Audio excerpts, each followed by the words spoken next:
Et mes amis, bien le bonjour, soyez les bienvenus en région Auvergne-Rhône-Alpes.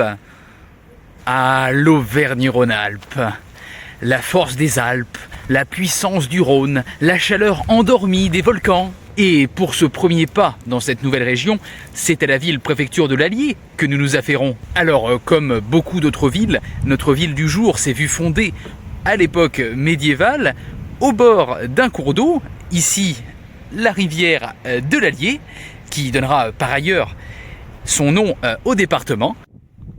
Mais sachez que cette rivière a un rapport indirect avec le nom de notre cité. En effet, celle-ci, grâce à son courant naturel, permettait autrefois de faire tourner les roues de charmants moulins à eau.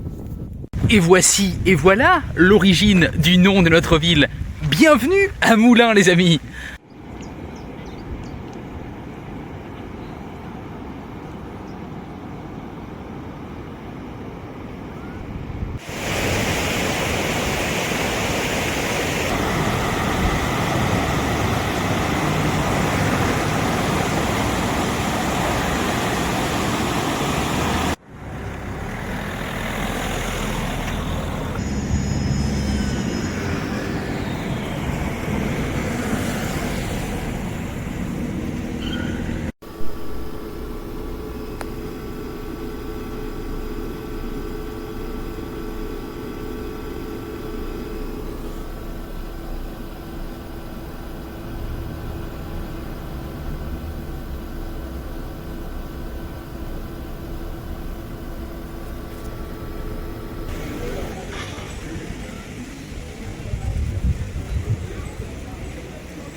Au centre de Moulins se dresse le Jacquemart, un beffroi construit au XVe siècle avec le soutien de Jean II de Bourbon. Il a traversé des siècles et même un incendie avant d'être reconstruit.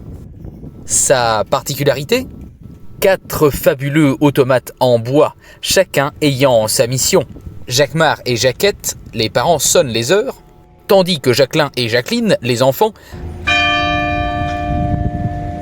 marque les quarts d'heure.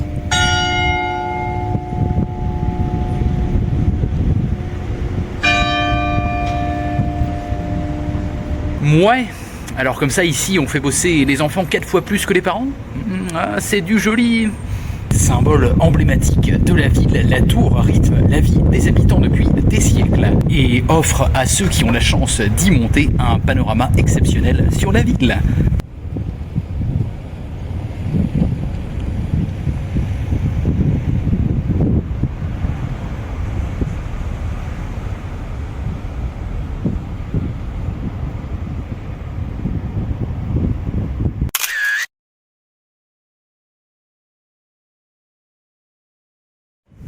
Et merci à Laurent de l'Allier pour cette 77e.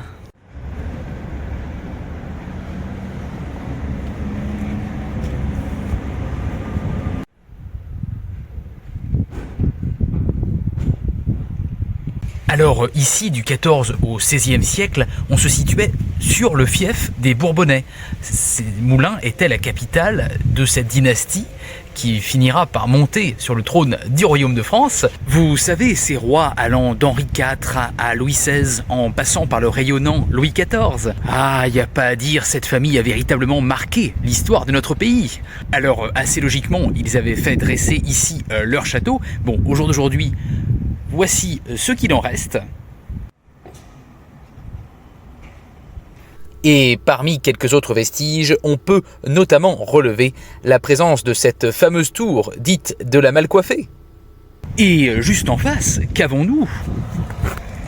Oui, voilà la cathédrale Notre-Dame de Moulins.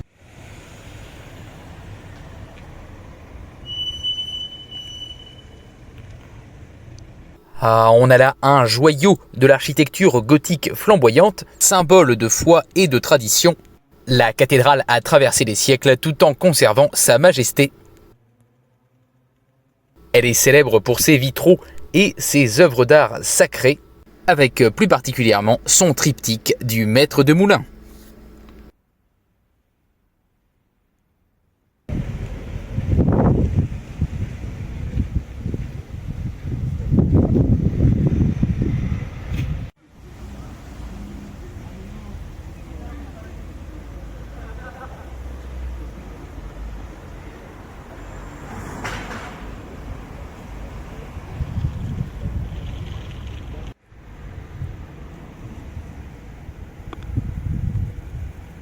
Mais Moulins n'est pas seulement une ville d'histoire, c'est aussi un lieu de culture vivante. On peut notamment citer le musée de l'illustration jeunesse qui plonge petits et grands dans l'univers fascinant des livres pour enfants, avec des illustrations originales, des planches de dessin et des expositions temporaires qui éveillent l'imagination.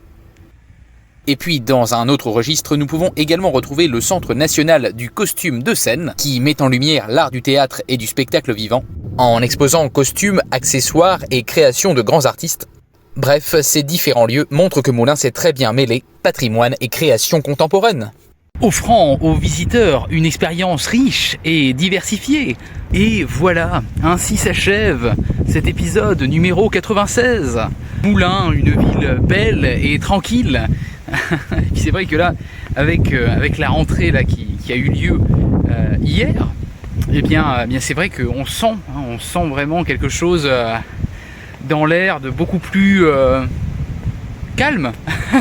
Et c'est en compagnie de ma nouvelle copine que je vous donne rendez-vous demain pour continuer notre aventure en région Auvergne-Rhône-Alpes. À très vite les amis. Psst, et toi, pour ne rien manquer de l'aventure, je t'invite à t'abonner à cette chaîne YouTube et à me suivre sur les réseaux qui s'affichent ici. Allez, bisous, bisous.